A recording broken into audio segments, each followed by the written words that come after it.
حضرت مفتی سعید احمد صاحب پالنپوری رحمۃ اللہ علیہ کی تفسیر ہدایت القرآن میں لکھا ہے، آخر میں فلسطین جا بسے، بڑی تمناؤں کے بعد اس حضرت اسماعیل علیہ السلام پیدا ہوئے، وہ شیرخوار تھے، ان کی والدہ حضرت حاجرہ رضی اللہ عنہ، سارہ رضی اللہ عنہ کی آنکھ میں کانٹے کی طرح کھٹکنے لگے۔ تو کیا یہ بات درست ہے؟ ایاز صاحب، یہ بات اصلاً درست بھی ہو تو بھی مسئلہ یہ نہیں ہے کہ یہ الفاظ بہت گراں ہیں، کھٹکنے لگے۔ حضرت مفتی سعید صاحب رحمۃ اللہ علیہ نے دلی کی اپنی، گجرات کے تھے، اس زبان کے مطابق یہ الفاظ لکھے ہیں۔ اب ان الفاظ کا ترجمہ آپ کیسے کریں گے؟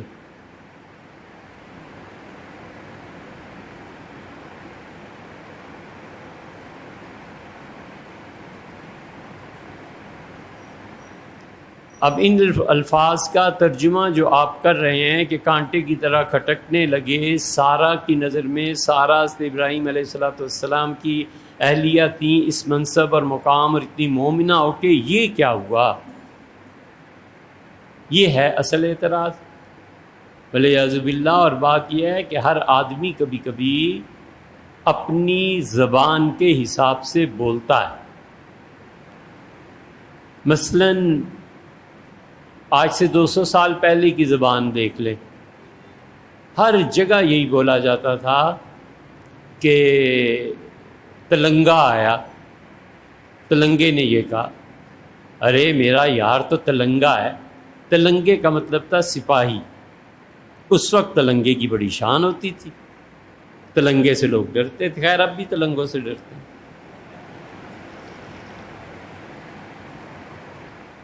اب اس زمانے کی اردو اور اس زمانے کی اردو میں زمین آسمان کا فرق ہے۔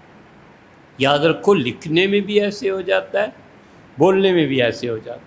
مولانا اسماعیل شہید رحمۃ اللہ علیہ کی جس عبارت پہ امت لڑ مری آپس میں، اور مسجدوں کے قبضے اور یہ اور وہ، حضرت نے لکھا کہ حضور اقدس صلی اللہ علیہ وسلم نے فرمایا، میں بھی مر کر مٹی میں ملنے والا ہوں۔ پرانی ڈکشنری دیکھ لیں، مٹی میں ملنے کا مطلب دفن ہونے والا۔ اس زمانے کی اردو حضرت نے لکھ دی۔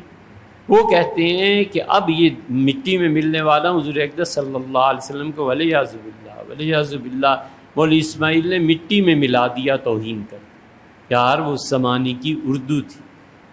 لکھنے بولنے میں الفاظ وقت کے ساتھ ساتھ بدلتے رہتے ہیں، وقت کا خیال کرنا چاہیے۔ ہم لاہور جب، اب تو پتہ نہیں ہوتا ہوگا یا نہیں، لاہور جب طالب علمی کا زمانہ تھا تو رکشہ تھا، بچوں کو چھوڑ کے آتا تھا اسکول، جامعہ مدنیہ کے ساتھ ہی تھا رکشہ۔ تو ہم صبح کبھی ناشتے کے لیے جاتے تھے تو رکشہ کھڑا ہوتا تھا، اس کے پیچھے لکھا ہوتا تھا، یہ غور سے سنو گے تو سمجھ میں آئے گا، پنجابی میں، آنکھ ہوتے چھوڑاواں، آنکھ ہوتے چھڑاواں۔ ہم پڑھتے تھے اور سوچتے رہے کہ یا اللہ یہ الفاظ کیا لکھے ہیں، آنکھ ہوتے چھڑاواں۔ تو بہت دیر کے بعد پتہ چلا کہ اوفو، لکھا ہوا یہ ہے کہ آنکھوں تے چھڑاواں، آنکھوں تے چھڑاواں۔ محبت سے لکھا ہوگا نا، دعوت دی، اور پڑھنے میں تو آنکھ ہوتے چھڑا۔ تو اس لیے تقریر غور کرنا چاہیے کہ بندے نے کہا کیا ہے، کس زمانے کا آدمی ہے، کیا ترجمہ سے کیا۔ کہو تو چھوڑا، ہاں، کہو تو پہنچا دیں، چھوڑنا نا، کہو تو پہنچا دیں۔